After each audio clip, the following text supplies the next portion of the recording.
This is the I Heart My Life show. Welcome to the I Heart My Life show. Today we have the incredible Dr. Maggie Kang. And today we're going to talk a little bit about navigating unexpected circumstances, in particular, Dr. Maggie's experience with her daughter's diagnosis. And she is a Yale-trained physician, a certified life and healthcare coach, and a passionate advocate for parents who do experience like what she experienced. And she's been able to turn her pain into her purpose, which is going to be a big part of our conversation today.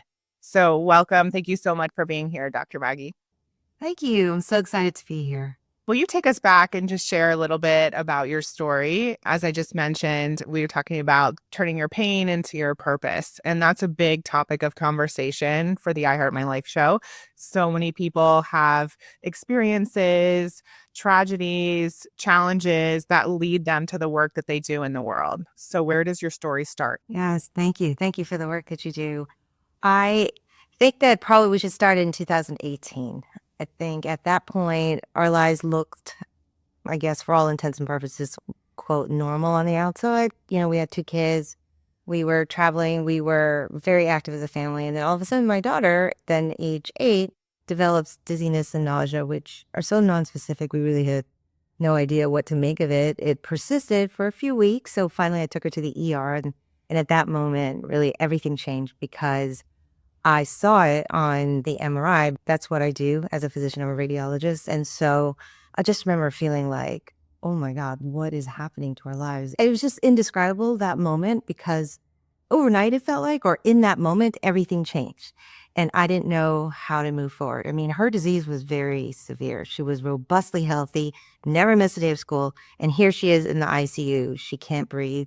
She has a rare disease called neuromyelitis optica spectrum disease. It's also called NMOSD. And really what it is, it's a demyelinating disease, and she manifested as having a stroke. Could you imagine an 8-year-old with a stroke? Like, she can't speak, she can't move her right hand, she basically can't swallow, and so she gets an aspiration pneumonia, and that's why she's actually acutely in the ICU, because her disease had sort of rapidly progressed within just a couple days. And so at that point, I had no idea how to move forward, and this was something that was probably, and still is, the most difficult challenge that I've ever endured.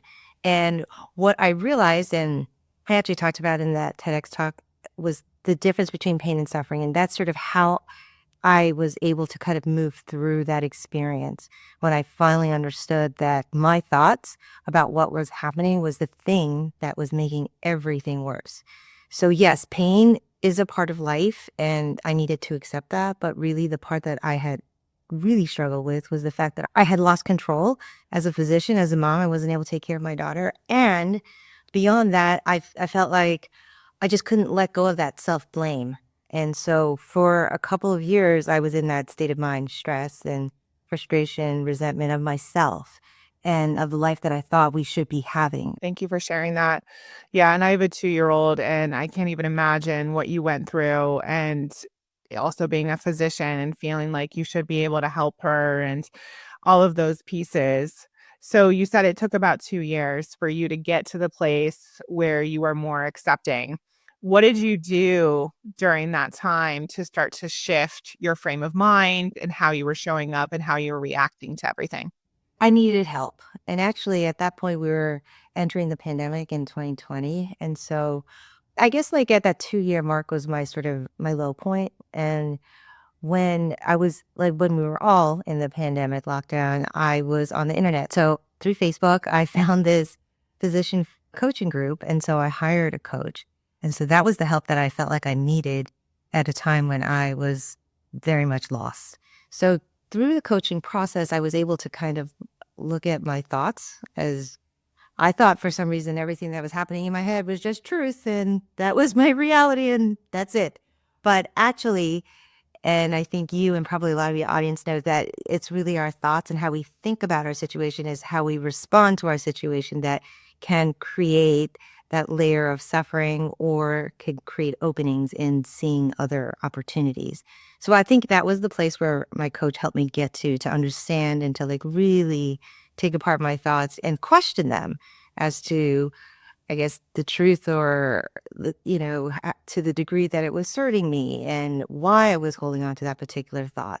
So when I was able to understand that sort of thought model, I guess, if you will, and the importance of your mindset in managing your day to day, I guess, struggles and larger scale struggles is hugely important. So when I start to become aware of the thought, and the thought that I shared with you earlier was really the one that was the most painful. It was this idea that I thought I was to blame. Like, why is my daughter sick? Why isn't she not getting better? Like, what happened here? And I think once I was able to kind of acknowledge it, then I could finally, question it and realize that that was not useful to me or to my daughter. And why was I going there? Totally. Yeah, I can resonate with that on a different level. When I moved to England randomly, I was in the midst of this quarter life crisis and I hired someone called a happiness coach. And she was the first person to describe what you just shared, that you essentially aren't your thoughts.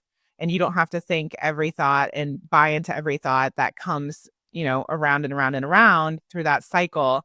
And I remember just having like this big aha experience because for so long I thought that my thoughts were truth. But when I was able to recognize that, no, that's not actually the reality. And I get to choose what I believe and what I don't believe. And I get to look at things from a different perspective and decide what's going to help and support my growth in my life, then everything started to shift. So I definitely get that. Yeah. And what happened for you as you started to transform that way of thinking, or rather not buy into that thought process? How did things start to shift? Well, she actually started to get better. I mean, I think another point that I alluded to, which I probably didn't have enough time to really delve into, is I think as moms, we always feel like we're sacrificing to take care of our kid. And it's, if you have food, just give it to the kid. Or if there's anything and the kid needs it, you just give it to the kid and you give of your time, your sleep, your own health. But what I came to realize was that I actually did need to take care of myself in order to give more to my kid. And so on like another level, once I started to feel and become healthier, both mentally and physically, it was almost like an immediate shift for my daughter too. She saw me doing that. I was her primary caregiver. I'm with her all the time. And I didn't understand to the degree that I would impact her. So as soon as I started sleeping better, eating better, and started taking walks, she started to become a little more active. She had better sleep. She prioritized that.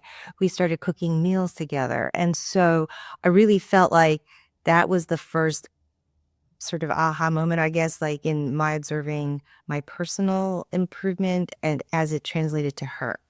So from there, I felt like once I started to notice that, it was almost like a little bit of that snowball effect. You just start noticing these things and you hold on to it.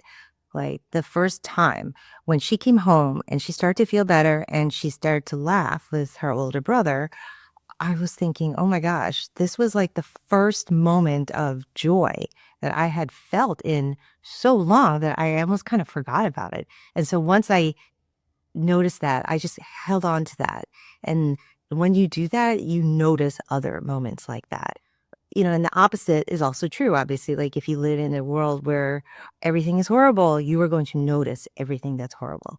So for us, although at the time she was still not fully walking on her own, she was discharged in a wheelchair and she was just regaining her strength, I felt like things are going to be okay. It was this like belief and hope. And I don't know what okay would look like, but I just knew that it would be.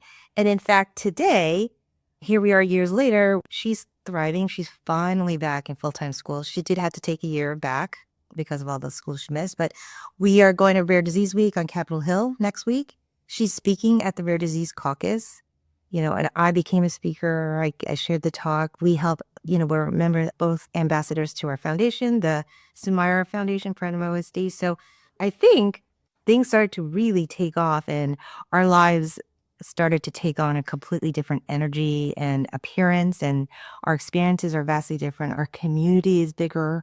So it's been incredible. So beautiful. And I think it's such a incredible story and reminder that our thoughts are so powerful. And I remember for me, gratitude was a big thing that shifted everything. When I started to focus on even the smallest things that I was grateful for, those moments that lit me up and brought me joy each day, then I started to notice more of those. And my thought process was less down in the dumps and in the gutter and about the negative and what wasn't working well in my life, and shifted into more of the positive. And energetically, that changes everything. Like you said, you impacted your daughter and how she was showing up and her health. And then, so many other things in your life. And you found all these opportunities to speak to new audiences, impact other parents. And obviously, you're here today. And, it's just so incredible when you open your eyes and look at life through a different lens. Yes, I fully agree with that.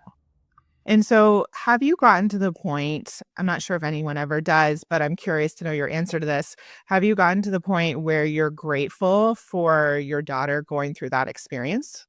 Yeah, that's such a good question. It's interesting. I actually asked my daughter the same question. And we were in the car, and at that point, she was still sitting in the back seat, so I couldn't see her face. But I asked her because we were so excited about all the different people we had met and everything that has happened on our journey. I said, if you could take it all back and you were never sick and you could go back to being healthy, would you do it? And she said no. She likes her life the way it is, even though she has an incurable disease and who knows what will happen in time. And she has to take 2 monthly medications, one that she has to leave school for every month. She said she would not trade this. Wow. It's like, wow, that's incredible. So, but you asked me that question. So I think this is a much more difficult question for me because, I hate that she has an incurable disease and there are, different uncertainties in our lives that are challenging. So I, here's my answer. I'm happy I don't have to choose. I love that. Yeah. But I am so grateful for the people in this community, and I am grateful for the people that we have become through this experience. Yeah, I think that's a really important point to highlight is we get to decide who we become through challenge. If we can't change it and there's something in our life that's a circumstance that's out of our control like this, we get to make a decision what happens next. And I think that's really important. 100%. So, when it comes to advocating for your child, I'm curious to know what tips and what you've learned along the journey, because obviously, being a physician, you also have that perspective. So, what's your advice for those of us, whether we come up against what you came up against or we're advocating in a different way? What are your suggestions? This is a really good question. I have so many different ways of responding to this because there are so many challenges I think we encounter as parents, being our child's caregiver advocate. Now, I know that being a physician helps me a lot. I fully understand that. But I have to tell you, at the same time, when I was in that position, I did feel like not as included in her care process. So I do understand the frustrations that a lot of parents experience when they're trying to be their child's advocate and they don't understand and they're not being included in the conversation. So my first advice would be to be unafraid to voice your opinion. And if that means you stand outside your kid's door, you wait for rounds to happen so you could be a part of that, then do it.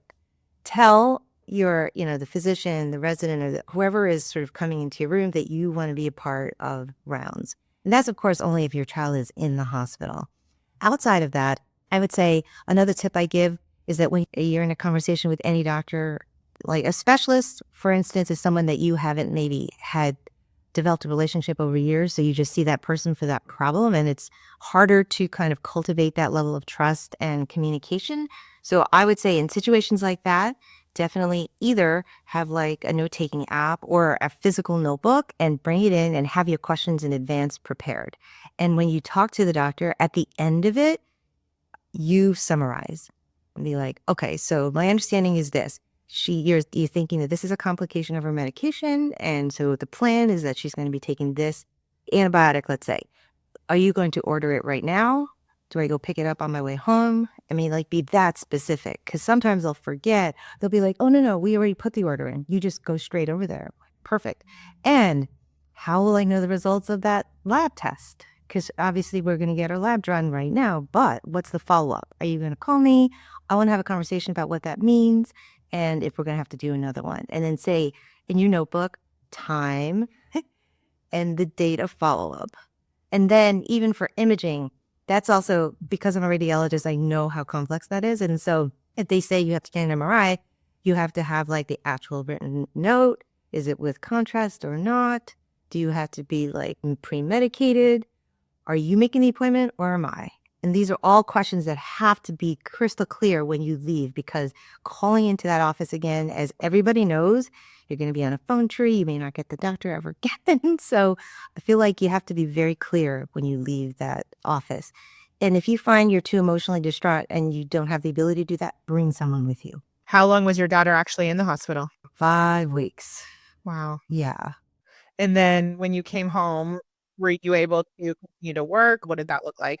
So I was actually really lucky. At the time, I had turned my practice into a teleradiology practice. So I was Mm. working from home remotely. So I had, like 40 state licenses throughout the country. And so they were sending images to me, and that was fairly flexible. So I could sort of work around it. But there was a time when I had to shut everything down because things were so unpredictable, what was going on with my daughter. And there were times where we had to give her medications like every 8 hours, like around the clock for, it was some like 2-week period. It was really hard. We were infusing medication through her PICC line. And so that was probably a rough spot that I think I probably just stopped working during that time. And so what would you say to somebody who that's a challenge for them? They have to give up their career or their income will dwindle, or I don't know what the scenarios are for most people, but how do you navigate that? And obviously as a parent, you want to put your child first, but how do you like keep surviving and keep your life moving forward? Oh my gosh. I think that is very challenging. And I guess for me, I wasn't at a workplace, but I would think that if you were, you should just be as honest as you can to your coworkers and to your boss and just explain to them what you need and to the degree that you can be present at your work.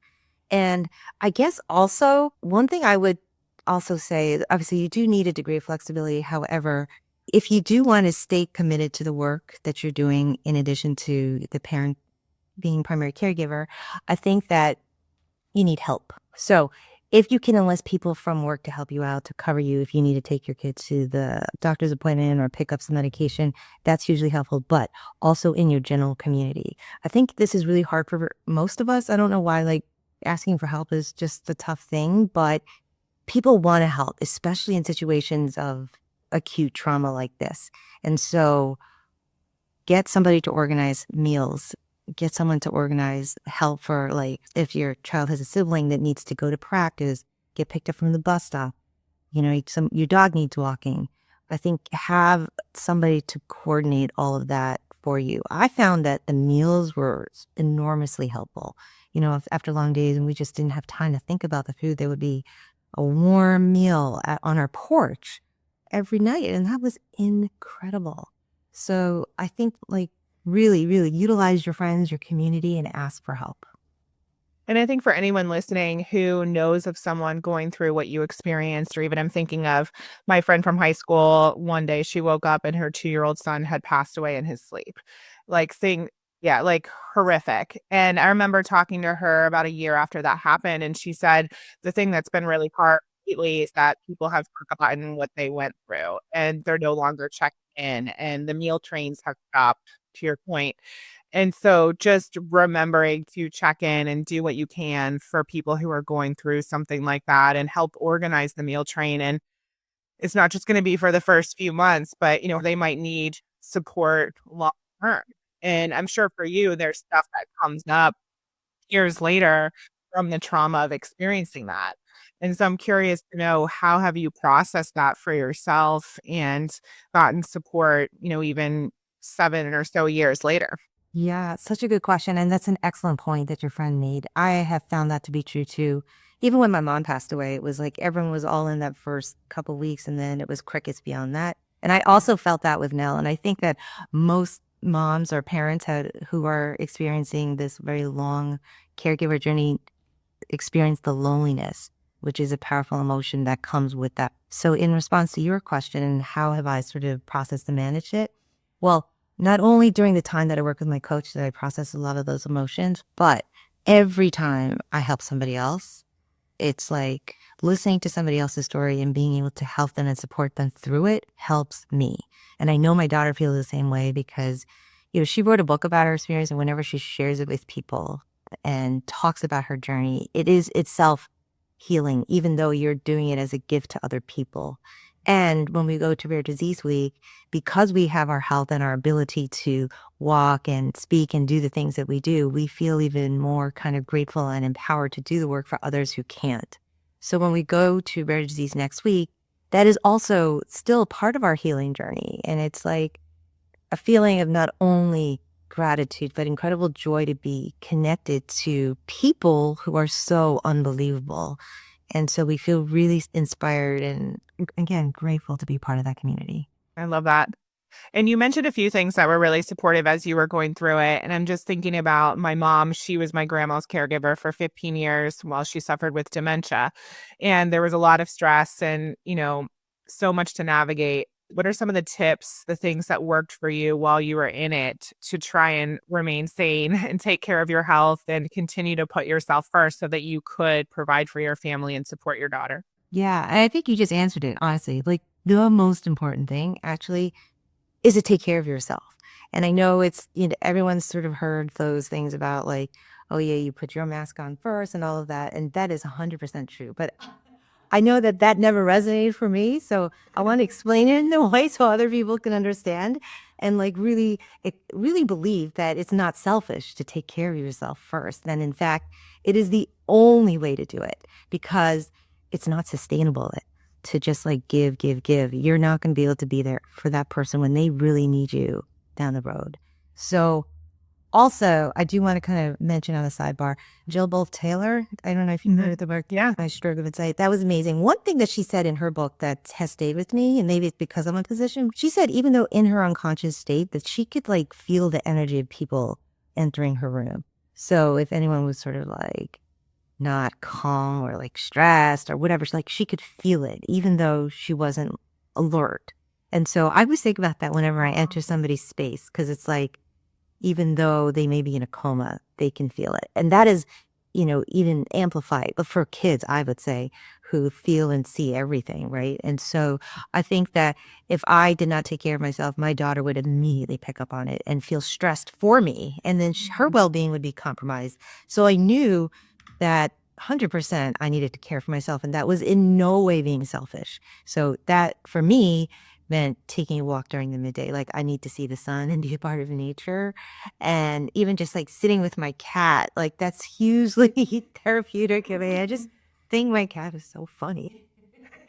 And so I think like whatever you need to do to care for yourself, it is not selfish and to make a point of it in the day. I like to do it in the midday. Some people like to do it in the early morning, but it is like an investment in the relationship you have with the person that you're caring for. So if you could think of it like that you're like one unit, you're not two separate. Yeah, that's so beautiful. And does your daughter have any memory or recollection during that time where she couldn't speak that she's shared with you? Not so much. She did say she was really, really tired the whole time. And she said that everyone, whenever she looked up, looked very worried. And there were times where she felt confused and she just didn't understand what was going on. Yeah, that's all really. And you said she was 8?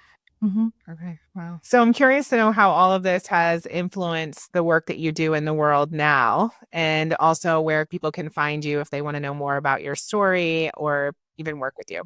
Thank you. So after I learned how transformational coaching was for me, I actually shared it with my family. I mean, I shared every coaching session I had with them and I saw how it impacted their lives. So because of that, I knew that I had to share this with other people. And so I created a coaching business. A lot of the things that I have done, I work with foundations for rare diseases and have helped families on their journey. But I also help anyone, any parent really with a situation where it's not necessarily chronic or rare disease, or I mean, a chronic challenge of unique needs like autism or stress or anxiety and things like that, or people struggling with their own health. So that is all to say that I created a coaching business and I do help create a different array of people. And my website is probably the best place to find me at www.maggiekangmd.com. So it's KANGMD.com. And if you would like to join my newsletter, it's just /caregiver. And there I actually give you like a little cheat sheet on tips of being a caregiver. And primary amongst that will be to care for yourself. Amazing. And I'm also curious to know before we wrap up, how did this impact your marriage and also your relationship with your son? Mm, good question. Well, I think with my marriage, I was becoming sort of more depressed and anxious. And so we were not connecting because of that. And I think both of us were pretty sleep deprived and stressed.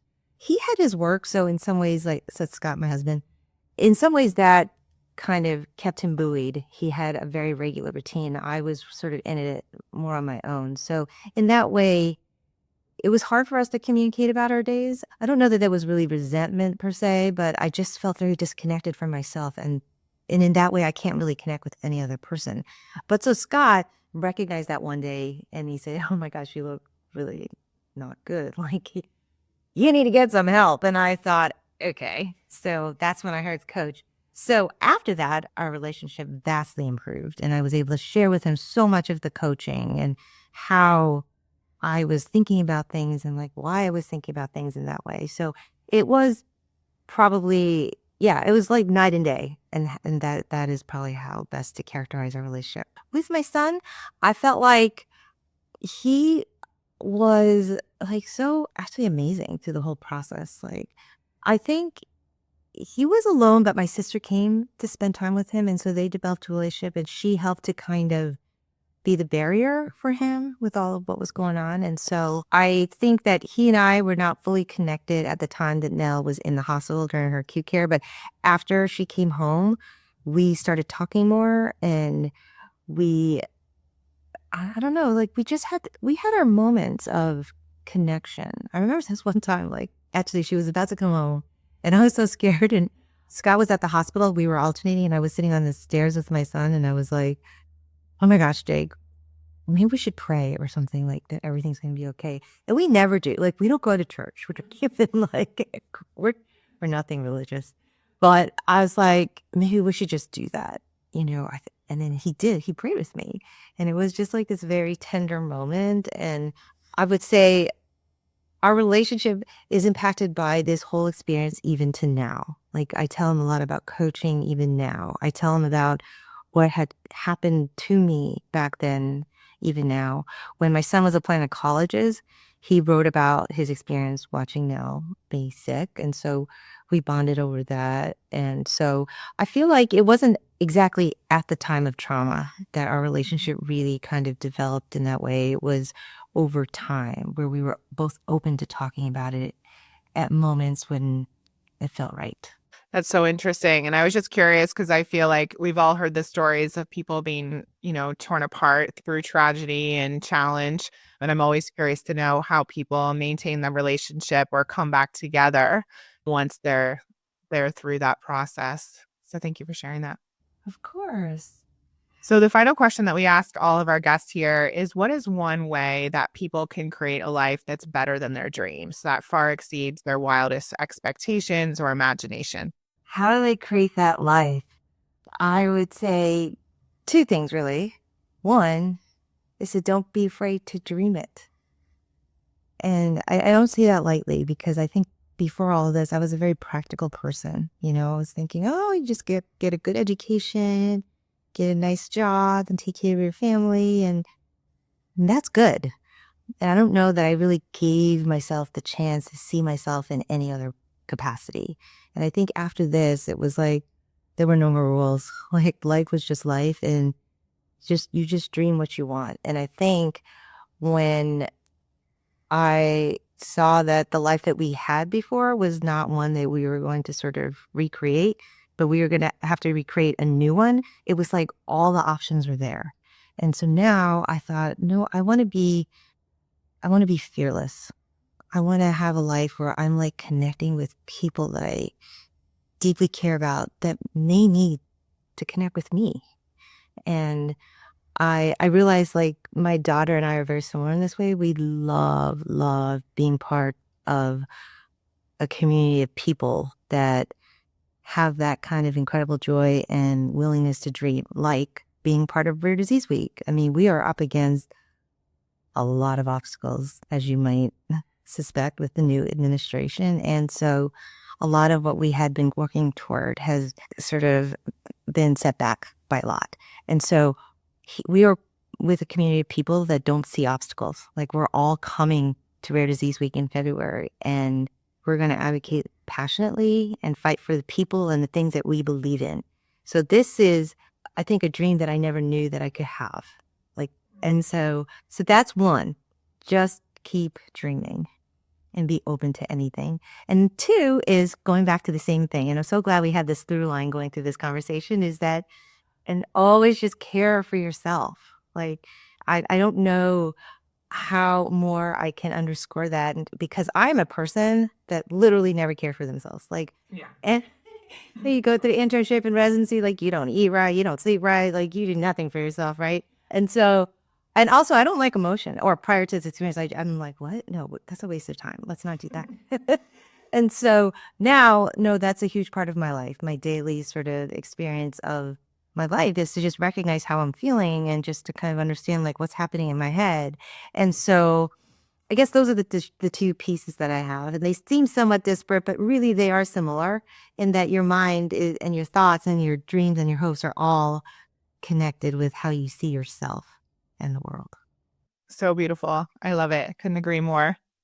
Thank you so much for being here. And for anyone who's interested in learning more about creating a life that you love, go to iheartmylife.com/guide and you can get our free guide. And if you're ready to go all in, you can work with us in our Dream Life Accelerator, which is a 6-week experience with me where we talk all about uncovering your desires, reprogramming your mindset, like Dr. Kang talked about today, and then taking those action steps towards your dream vision in life. And you can go to iheartmylife.com/DLM for that.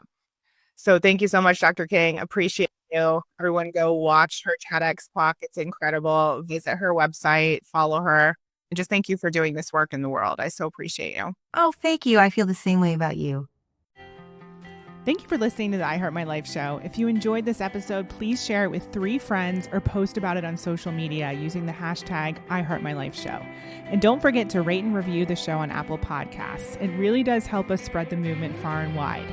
Remember, everything you desire is possible. Keep believing in your dreams and taking action.